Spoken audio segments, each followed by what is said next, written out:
ಪಾಕಿಸ್ತಾನದಲ್ಲಾದಂತಹ ಲಾಹೋರ್ನಲ್ಲಿ ಭೀಕರ ಸರಣಿ ಸ್ಫೋಟ ಆಗಿರಬಹುದು, ಜೊತೆಗೆ ಅಲ್ಲಿನ ತುರ್ತು ಪರಿಸ್ಥಿತಿ, ನೀರಿನ ಬಗ್ಗೆ, ಇದೆಲ್ಲದರ ಬಗ್ಗೆ ನಾವು ಮಾತನಾಡ್ತಾ ಹೋಗ್ತಾ ಇದ್ವಿ. ಸಂಪರ್ಕದಲ್ಲಿದ್ದಾರೆ ಬಸವರಾಜ್. ಇನ್ನೊಂದು ಕಡೆ ಭಾರತದ ದಾಳಿಗೆ ಪಾಕಿಸ್ತಾನ ಪತರ್ಗೊಟ್ಟು ಹೋಗಿದೆ ಅಂತ ಹೇಳ್ಬೋದು. ಯಾಕಂದ್ರೆ ನಾವು ಪ್ರವಾಸಿಗರಿಗೆ ಹೋಗಿ ಸುಮ್ಮನೆ ರಕ್ತಪಾತ ಮಾಡ್ಬಂದು ಅವರ ಹೆಂಡತಿಯರ ಸಿಂಧೂರವನ್ನ ಅಳಿಸಿದ್ರೆ ಕೈ ಕಟ್ಕೊಂಡು ಕೂರ್ತೀವಿ ಅಂತ ಅನ್ಕೊಂಡಿದ್ರು. ಬಟ್ ಈಗ ಪತರ್ಗೊಟ್ಟು ಹೋಗಿದೆ ಅಂತ ಹೇಳ್ಬೋದು. ಯಾಕಂತ ಹೇಳಿದ್ರೆ ಈಗಾಗಲೇ ಲಷ್ಕರ್ ಇ ತೊಯ್ಬಾ ಆಗಿರ್ಬೋದು, ಎಲಿಯಂ ಆಗಿರ್ಬೋದು, ಈ ರೀತಿ ಸಾಕಷ್ಟು ಸಂಘಟನೆಯ ಸಂಸ್ಥಾಪಕರನ್ನು ಕೂಡ ಗುರಿಯಾಗಿಸಿಕೊಂಡು ಭಾರತ ದಾಳಿಯನ್ನ ಮಾಡ್ತಾ ಇರೋದು ಒಂದ್ ರೀತಿ ಮೊದಲ ಜಯ ಅಂತ ಹೇಳ್ಬೋದು. ನೆನೆ ಬಲೂಚಿಸ್ತಾನದಲ್ಲೂ ಕೂಡ ಸ್ಫೋಟ ನಡೆದಿದೆ. ಅಲ್ಲಿನೂ ಕೂಡ ಪಾಕಿಸ್ತಾನದಲ್ಲೂ ಕೂಡ ಸರಣಿ ಸ್ಫೋಟಕ್ಕೆ ಅಲ್ಲಿನ ಸೈನಿಕರು ಕೂಡ ಹುತಾತ್ಮರಾಗಿದ್ದಾರೆ ಅನ್ನೋ ಮಾಹಿತಿ ಕೂಡ ಲಭ್ಯವಾಗ್ತಿದೆ. ಸದ್ಯ ಅದರ ಅಪ್ಡೇಟ್ ಕೊಡೋದಾದ್ರೆ ಪವಿತ್ರ, ಒಂದ್ ಕಡೆ ನಮ್ಮ ಸೇನೆಗಳು ಆಪರೇಷನ್ ಸಿಂಧೂರ ಅಂತಕ್ಕಂತ ಕಾರ್ಯಾಚರಣೆ ಮಾಡಿರ್ತಕ್ಕಂಥದ್ದು, ಅದರಿಂದ ಕೂಡ ಪಾಕಿಸ್ತಾನದಲ್ಲಿ ಒಂದ್ ಕಡೆ ತುರ್ತು ಪರಿಸ್ಥಿತಿ ಮತ್ತು ಆತಂಕದ ವಾತಾವರಣ ಕೂಡ ಸೃಷ್ಟಿಯಾಗಿರ್ತಕ್ಕಂಥದ್ದು. ಇನ್ನೊಂದು ಕಡೆ ಈಗ ಬಲೂಚಿ ಲಿಬರೇಷನ್ ಆರ್ಮಿಯ ಒಂದು ವಿಶೇಷ ಕಾರ್ಯಾಚರಣೆ ಕೂಡ ಲಾಹೋರ್ನಲ್ಲಿ ನಡೀತಾ ಇದೆ ಅನ್ನುವಂತಹ ಮಾಹಿತಿ ಕೂಡ ಸದ್ಯಕ್ಕೆ ಸಿಗ್ತಾ ಇದೆ. IED ಮೂಲಕ ಪಾಕ್ ಸೇನೆಯ ವಾಹನ ಸ್ಫೋಟ ಆಗಿದೆ ಅನ್ನುವಂತಹ ಮಾಹಿತಿ ಕೂಡ ಸಿಗ್ತಾ ಇದೆ. ಒಂದು ಕಡೆ ಈಗ ಆಗಿರ್ತಕ್ಕಂಥ ಆ ಒಂದು ಕಾರ್ಯಾಚರಣೆ ಅವರಿಗೆ ತಡೆದುಕೊಳ್ಳಿಕ್ಕೆ ಆಗ್ತಾ ಇಲ್ಲ. ಇದರ ನಡುವೆ ಲಾಹೋರ್ನಲ್ಲಿ ಮತ್ತೊಂದು ಈಗ ಸ್ಫೋಟಗಳ ಮೇಲೆ ಸ್ಫೋಟ ಆಗ್ತಕ್ಕಂಥದ್ದು.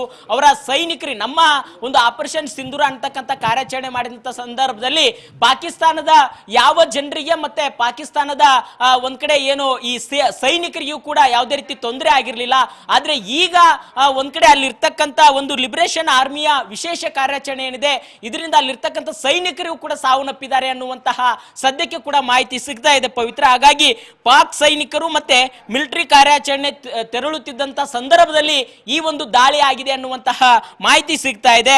ಮತ್ತೆ ಪಾಕಿಸ್ತಾನಕ್ಕೂ ಕೂಡ ಬಲೂಚ್ ಲಿಬರೇಷನ್ ಆರ್ಮಿ ಒಂದು ಎಚ್ಚರಿಕೆಯನ್ನು ಕೊಟ್ಟಿದೆ. ಅಂದ್ರೆ ಇದೊಂದೇ ಸ್ಫೋಟ ಅಲ್ಲ, ಇನ್ನೂ ಕೂಡ ನಾವು ಸ್ಫೋಟಗಳನ್ನ ಮಾಡ್ತೇವೆ, ಕಾರ್ಯಾಚರಣೆ ಮಾಡ್ತೇವೆ ಅನ್ನುವಂಥದ್ದಲ್ಲಿ ಪಾಕಿಸ್ತಾನದಲ್ಲೇ ಇರ್ತಕ್ಕಂಥ ಈ ಒಂದು ಲಿಬರೇಷನ್ ಆರ್ಮಿ ಒಂದ್ ಕಡೆ ಪಾಕಿಸ್ತಾನದ ಒಂದು ಸೇನೆಗೆ ಒಂದು ಎಚ್ಚರಿಕೆಯನ್ನ ಕೊಡ್ತಾ ಇದೆ ಅನ್ನುವಂತ ಮಾಹಿತಿ ಸಿಗ್ತಾ ಇದೆ. ಅಂದ್ರೆ ಸ್ಫೋಟಗಳ ಮೇಲೆ ಸ್ಫೋಟ, ಸಾವಿನ ಮೇಲೆ ಸಾವು ಅಲ್ಲಿ ಪಾಕಿಸ್ತಾನದಲ್ಲಿ ನಡೀತಾ ಇದೆ. ಒಂದ್ ಕಡೆ ಭಯದ ವಾತಾವರಣ, ಇನ್ನೊಂದು ಕಡೆ ಅಲ್ಲಿರ್ತಕ್ಕಂಥ ಪಾಕಿಸ್ತಾನದ ಪ್ರಧಾನಿ ಒಂದ್ ಕಡೆ ಭಾರತದ ಮೇಲೆ ನಾವು ಪ್ರತೀಕಾರ ತೀರಿಸಿಕೊಳ್ತೇವೆ ಅನ್ನುವಂತಹ ಸಂದರ್ಭದಲ್ಲಿ ಅಲ್ಲಿ ನೀರಿಗೆ ಹಾಕಾರ, ಇನ್ನೊಂದು ಕಡೆ ಮತ್ತೊಂದು ಒಂದು ಲಿಬರೇಷನ್ ಆರ್ಮಿಯಿಂದ ಮತ್ತೊಂದು ಅಲ್ಲಿ ದಾಳಿ. ಇವೆಲ್ಲವನ್ನು ಕೂಡ ನೋಡ್ತಾ ಹೋದ್ರೆ ಪಾಕಿಸ್ತಾನದ ಆ ಒಂದು ಉಗ್ರರಿಗೆ ಏನು ಒಂದು ಪ್ರೋತ್ಸಾಹನ ಕೊಡ್ತಾ ಇದೆ, ಉಗ್ರರ ಅಡುಗುತಾಣಗಳಿಗೆ ಮತ್ತೆ ಅಲ್ಲಿ ದೊಡ್ಡ ಭೂಗತ ಪಾತಕಿಗಳಿಗೆ ನೆಲೆಯನ್ನ ಕಲ್ಪಿಸಿಕೊಟ್ಟು ಅವರಿಗೆ ಮತ್ತಷ್ಟು ಸೈನಿಕರನ್ನ ಬಿಗಿ ಭದ್ರತೆನೆ ಹೆಚ್ಚಿಸುವ ಮುಖಾಂತರ ಒಂದ್ ಕಡೆ ಜಾಗತಿಕ ಮಟ್ಟದಲ್ಲಿ ಕೂಡ ಉಗ್ರರ ನೆಲೆ ಅಂತಕ್ಕಂಥ ಬಿಂಬಿಸಿಕೊಳ್ಳುವಂತಹ ಪ್ರಯತ್ನಕ್ಕೆ ಮುಂದಾಗಿರುವಂತಹ ಪಾಕಿಸ್ತಾನಕ್ಕೆ ಎಲ್ಲ ಒಂದು ಕಡೆ ಅವರ ಗ್ರಹಚಾರ ಕೂಡ ನೆಟ್ಟಿಗಿಲ್ವೇನೋ ಅನ್ನುವಂತಹ ರೀತಿಯಲ್ಲಿ ಕೂಡ ಈಗ ಅಲ್ಲಿರ್ತಕ್ಕಂಥ ಪರಿಸ್ಥಿತಿ ನೋಡ್ತಾ ಹೋದ್ರೆ ಗೊತ್ತಾಗ್ತಾ ಇದೆ ಪವಿತ್ರ. ಬಸವರಾಜ್, ಇನ್ನೊಂದು ಕಡೆ ಈ ಪಾಕಿಸ್ತಾನದಲ್ಲಿ ಭಾರತೀಯ ನಾಗರಿಕರನ್ನೇ ಗುರಿಯಾಗಿಸಿಕೊಂಡಿದ್ದಾರೆ ಅನ್ನುವಂಥದ್ದು. ಸೊ ಗುರಿಯಾಗಿಸ್ಕೊಂಡು ದಾಳಿ ಮಾಡುವಂತಹ ಸಂದರ್ಭದಲ್ಲಿ ಭಾರತದ ಯೋಧನೋರ್ವ ಹುತಾತ್ಮ ಆಗಿರೋದು ಕೂಡ ಇಲ್ಲಿ ಬೇಸರದ ಸಂಗತಿ ಅಂತ ಹೇಳ್ಬೋದು ಬಸವರಾಜ್. ಪವಿತ್ರ, ಖಂಡಿತವಾಗ್ಲೂ ಕೂಡ ಒಂದ್ ಕಡೆ ಏರ್ ಸ್ಟ್ರೈಕ್ ಮುಖಾಂತರ ಪಾಕಿಸ್ತಾನದಲ್ಲಿ ಅಲ್ಲೋಲ ಕಲ್ಲೋಲವನ್ನ ನಮ್ಮ ಭಾರತದ ಸೇನೆಗಳು ಕೂಡ ಮಾಡಿರ್ತಕ್ಕಂಥದ್ದು. ಹಾಗಾಗಿ ಗಡಿಯಲ್ಲಿ ಅಪ್ರಚೋದಿತ ಗುಂಡಿನ ದಾಳಿಯಿಂದ ನಮ್ಮ ಸೈನಿಕರಿಗೂ ಕೂಡ ಒಂದು ದಾಳಿ ಆಗಿರ್ತಕ್ಕಂಥದ್ದು, ಒಂದು ಸಾವನ್ನು ಕೂಡ ಒಪ್ಪಿರ್ತಕ್ಕಂಥದ್ದು ಅನ್ನುವಂತಹ ಮಾಹಿತಿ ಕೂಡ ಸಿಗ್ತಾ ಇದೆ. ಅಂದ್ರೆ ಪವಿತ್ರ, ಒಂದ್ ಕಡೆ ನಮ್ಮ ಭಾರತದ ಸೇನೆಗಳು ಕೂಡ ಸಾಕಷ್ಟು ಅಲರ್ಟ್ ಆಗಿರ್ತಕ್ಕಂಥದ್ದು. ಯಾಕಂತಂದ್ರೆ ಆಪರೇಷನ್ ಸಿಂಧೂರ ಅಂತಕ್ಕಂಥದ್ದೇ ದೊಡ್ಡ ಮಟ್ಟದ ಕಾರ್ಯಾಚರಣೆ. ಯಾಕಂದ್ರೆ ಅಷ್ಟು ಸುಲಭವಾಗಿ ಅದರಲ್ಲೂ ಕೂಡ ಅಲ್ಲಿ ಪಾಕಿಸ್ತಾನದ ಸೇನೆಗಳ ಕಣ್ ತಪ್ಪಿಸಿ ಹೋಗಿ ಮಧ್ಯರಾತ್ರಿಯಲ್ಲಿ ಹೋಗಿ ಕಾರ್ಯಾಚರಣೆ ಮಾಡುವಂತಂದ್ರೆ ಅದು ಅಷ್ಟು ಸುಲಭದ ಕೆಲಸ ಅಲ್ಲ. ಮತ್ತೆ ನಿರಂತರವಾಗಿರ್ತಕ್ಕಂಥ ನಮ್ಮ ಸೇನೆಗಳ ಒಂದು ಕಾರ್ಯಾಚರಣೆಯ ಒಂದು ಫಲವೇ ಈ ಒಂದು ಆಪರೇಷನ್ ಸಿಂಧೂರ ಅಂತಕ್ಕಂಥ ಕಾರ್ಯಾಚರಣೆ ಆಗಿರ್ತಕ್ಕಂಥದ್ದು. ಈ ಒಂದು ಕಾರ್ಯಾಚರಣೆ ಆದಂತ ಸಂದರ್ಭದಲ್ಲಿ ಅಲ್ಲಿ 40-50 ಜನ ಸತ್ತಂತ ಸಂದರ್ಭದಲ್ಲಿ ಇಲ್ಲಿ ನಮ್ಮ ಯೋಧರು ಕೂಡ ಸಾಕಷ್ಟು ಅಲರ್ಟ್ ಆಗಿದ್ದಾರೆ. ಆದ್ರೂ ಸಹಿತ ಇದರ ನಡುವೆ ಒಂದು ಗುಂಡು ಬರುವ ಮುಖಾಂತರ ಒಂದು ನಮ್ಮ ಸೈನಿಕರು ಕೂಡ ಅದು ತಾಗಿರ್ತಕ್ಕಂಥದ್ದು, ಅದರಿಂದ ಸಾವನ್ನಪ್ಪಿದ್ದಾರೆ ಅನ್ನುವಂತ ಮಾಹಿತಿ ಸಿಗ್ತಾ ಇದೆ. ಹಾಗಾಗಿ ಇನ್ನೂ ಕೂಡ ಹೆಚ್ಚಿನ, ಯಾಕಂತಂದ್ರೆ ಪಾಕಿಸ್ತಾನ ಯಾವ ಕ್ಷಣದಲ್ಲಿ ಒಂಥರ ಈ ಪಾಕಿಸ್ತಾನ ಉಸಿರುವಳ್ಳಿ ಅಂತಾನೂ ಕೂಡ ನಾವು ಕರಿಬಹುದು. ಯಾಕಂತಂದ್ರೆ ಯಾವ ಕ್ಷಣದಲ್ಲಿ ಹೇಗಾದ್ರೂ ಬಂದು ನುಗ್ಬಹುದು, ನೇರವಾಗಿ ಫೈಟ್ ಮಾಡ್ಲಿಕ್ಕೆ ಅದಕ್ಕೂ ಆಗುತ್ತೋ ಇಲ್ಲೋ ಗೊತ್ತಿಲ್ಲ. ಆದ್ರೆ ಯಾವ ರೀತಿಯಾಗಿ ಪೆಹಲ್ಗಾಮ್ ನಲ್ಲಿ ಘಟನೆ ನಡೀತು ಅಂದ್ರೆ ನಿರಂತರವಾಗಿ ಅಲ್ಲಿ ಯಾವ ಜನ ಬೀಡ ಪ್ರದೇಶ ಇದೆ, ಪ್ರವಾಸಿಗರು ಎಲ್ಲಿ ಬರ್ತಾರೆ, ಎಲ್ಲಿ ಅಲ್ಲಿ ರಕ್ಷಣಾ ಒಂದು ಪಡೆಗಳಿಲ್ಲ, ಅವನ್ನೆಲ್ಲವನ್ನು ಕೂಡ ಕಾದು ನೋಡಿಕೊಂಡು ಅಲ್ಲಿ ಒಂದು ದಾಳಿ ಮಾಡುವ ಏನು ಯಾವ ರೀತಿಯಾಗಿ ಈ ಒಂದು ಒಂದು ಗುಣ ಏನಿದೆ ಪಾಕಿಸ್ತಾನಕ್ಕೆ, ಅದೇ ರೀತಿಯಾಗಿರ್ತಕ್ಕಂಥ ಒಂದು ರೀತಿಯಲ್ಲಿ ಎಲ್ಲೋ ಒಂದು ಕಡೆ ದಾಳಿ ಮಾಡಬಹುದು ಹೊರತು ನಮ್ಮ ಸೇನೆಗಳು ಯಾವ ರೀತಿಯಾಗಿ ಕಾರ್ಯಾಚರಣೆ ಮಾಡಿವೆ ಆ ರೀತಿಯಾಗಿರ್ತಕ್ಕಂಥ ಕಾರ್ಯಾಚರಣೆ ಮಾಡಲಿಕ್ಕೆ ಅಸಾಧ್ಯ ಅಂತ ಕೂಡ ನಾವು ಹೇಳಬಹುದು. ಹಾಗಾಗಿ ಈಗ ಒಂದು ಗುಂಡಿನ ದಾಳಿಯಿಂದ ಒಂದು ನಮ್ಮ ಸೈನಿಕರಿಗೆ ಒಂದು ಸಾವು ಆಗಿರ್ತಕ್ಕಂಥ ಅನ್ನುವಂಥ ಮಾಹಿತಿ ಸಿಗ್ತಾ ಇದೆ. ಅದರ ಪ್ರತಿಕಾರವಾಗಿ ಕೂಡ ನಮ್ಮ ಭಾರತದ ಸೇನೆಗಳು ಕೂಡ ಸಾಕಷ್ಟು ಅದು ಯಾಕಂತಂದ್ರೆ ಈಗ ನಮ್ಮ ಒಂದು ಕಾರ್ಯಾಚರಣೆಯಿಂದ ತೀವ್ರ ಆತಂಕಕ್ಕೆ ಮತ್ತೆ ಯಾವ ಕ್ಷಣದಲ್ಲಿ ಭಾರತದ ಸೇನೆಗಳು ದಾಳಿ ಮಾಡಬಹುದು ಅನ್ನುವಂತಹ ಒಂದಿಷ್ಟು ಭಯ ಕೂಡ ಸೃಷ್ಟಿಯಾಗಿರ್ತಕ್ಕಂಥದ್ದು. ಹಾಗಾಗಿ ಅದು ಕೂಡ ಕಾರ್ಯಾಚರಣೆ ಕೂಡ ಮಾಡಲಿಕ್ಕೆ ಮುಂದಾಗಬಹುದು. ಅದರ ಆ ಒಂದು ಹಿನ್ನೆಲೆಯಲ್ಲಿ ಎಚ್ಚರಿಕೆಯಾಗಿ ಕೂಡ ನಮ್ಮ ಭಾರತೀಯ ಸೇನೆಗಳು ಕೂಡ ಬಿಗ್ ಅಲರ್ಟ್ ಆಗಿದೆ ಮತ್ತೆ ಇನ್ನು ಹೆಚ್ಚಿನ ಒಂದು ಬಿಗಿ ಭದ್ರತೆಯನ್ನು ಕೂಡ ಕಲ್ಪಿಸಿದಾವೆ ಅನ್ನುವಂತ ಮಾಹಿತಿ ಕೂಡ ಸದ್ಯಕ್ಕೆ ಸಿಗ್ತಾ ಇದೆ. ಮಾಹಿತಿ ಪವಿತ್ರ. ಖಂಡಿತ ಬಸವರಾಜ್, ಆಪರೇಷನ್ ಸಿಂಧೂರ ಏನಾಯ್ತು, ಇದರಿಂದಾಗಿ ಭಾರತೀಯರಲ್ಲಿ ಒಂದ್ ರೀತಿ ಉತ್ಸಾಹ ಹೆಚ್ಚಾಯ್ತು ಅಂತಾನೆ ಹೇಳ್ಬೋದು. ಏನೇ ಆದ್ರೂ ಕೂಡ ಭಾರತೀಯ ಸೇನೆ ನಮ್ಮ ಜೊತೆಗೆ ಇರತ್ತೆ ಅನ್ನೋದಕ್ಕೆ ಒಂದು ಎಕ್ಸಾಂಪಲ್ ಅಂತಾನೆ ಹೇಳ್ಬೋದು. ಸೊ ಇದೀಗ ಬಸವರಾಜ್ 2.0 ನಡೀಬಹುದಾ ಅನ್ನುವಂಥ ಒಂದು ಡೌಟ್ ಇದೆ. ಜೊತೆಗೆ ಪಾಕಿಸ್ತಾನ ಕೂಡ ಈ ಸೇಡನ್ನ ಮುಂದಿಟ್ಕೊಂಡು ಭಾರತದ ಮೇಲೆ ಅಂಥದ್ದೇ ದಾಳಿ ಮಾಡಬಹುದಾ ಅನ್ನುವಂಥ ಪ್ರಶ್ನೆ ಕೂಡ ಇದೆ.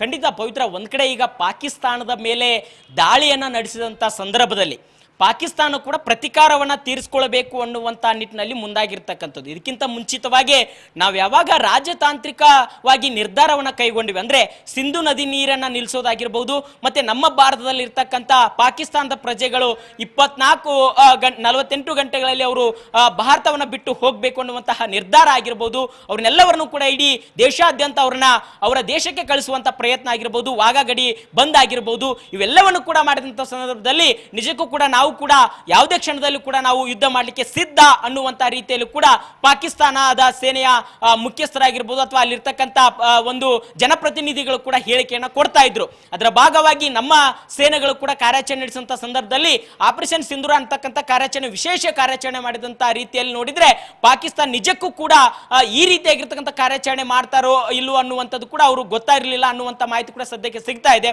ಹಾಗಾಗಿ ಈಗ ಪ್ರತಿಕಾರವಾಗಿ ಮತ್ತೆ ಅದು ಕೂಡ ದಾಳಿ ಮಾಡುವಂತ ಸಂದರ್ಭ ಬಂದು ಒದಗಬಹುದು ಅನ್ನುವಂಥದ್ದು. ಯಾಕಂತಂದ್ರೆ ಅವರು ಕೂಡ ಸಾಕಷ್ಟು ಕಾರ್ಯಾಚರಣೆ ಮಾಡಲಿಕ್ಕೆ ಅಲ್ಲಿರ್ತಕ್ಕಂಥ ಸೈನಿಕರಿಗೆ ಕೂಡ ಹೆಚ್ಚಿನ ಒಂದು ತರಬೇತಿ ಕೊಡುವ ಮುಖಾಂತರ ಮತ್ತೆ ಹೆಚ್ಚಿನ ಬೇರೆ ಬೇರೆ ದೇಶಗಳಿಂದಲೂ ಕೂಡ ಶಸ್ತ್ರಾಸ್ತ್ರಗಳನ್ನ ತರಿಸಿಕೊಳ್ಳುವ ಮುಖಾಂತರ ಭಾರತಕ್ಕೆ ಯಾವ ರೀತಿಯಾಗಿ ಆಪರೇಷನ್ ಸಿಂಧೂರ ಅಂತಕ್ಕಂಥ ಕಾರ್ಯಾಚರಣೆ ಮಾಡಿದರೆ ಅದೇ ರೀತಿಯಲ್ಲಿ ಕೂಡ ನಾವು ಕೂಡ ಕಾರ್ಯಾಚರಣೆ ಮಾಡಬೇಕು, ನಾವು ಕೂಡ ತಕ್ಕ ಉತ್ತರ ಕೊಡಬೇಕು ಅನ್ನುವಂಥ ಲೆಕ್ಕಾಚಾರದಲ್ಲಿರುವಂಥದ್ದು. ಹಾಗಾಗಿ ನಮ್ಮ ಭಾರತದ ಸೇನೆಗಳು ಕೂಡ ಇದನ್ನ ಗಮನದಲ್ಲಿಟ್ಟುಕೊಂಡು ಈಗ 3 ಪ್ಲಾನ್ ಹಾಕೊಂಡಿರ್ತಕ್ಕಂಥ ಸಂದರ್ಭದಲ್ಲಿ ಒಂದು ಪ್ಲಾನ್ ಅನ್ನ ಮಾತ್ರ ಇಲ್ಲಿ ವರ್ಕೌಟ್ ಮಾಡಿರ್ತಕ್ಕಂಥದ್ದು.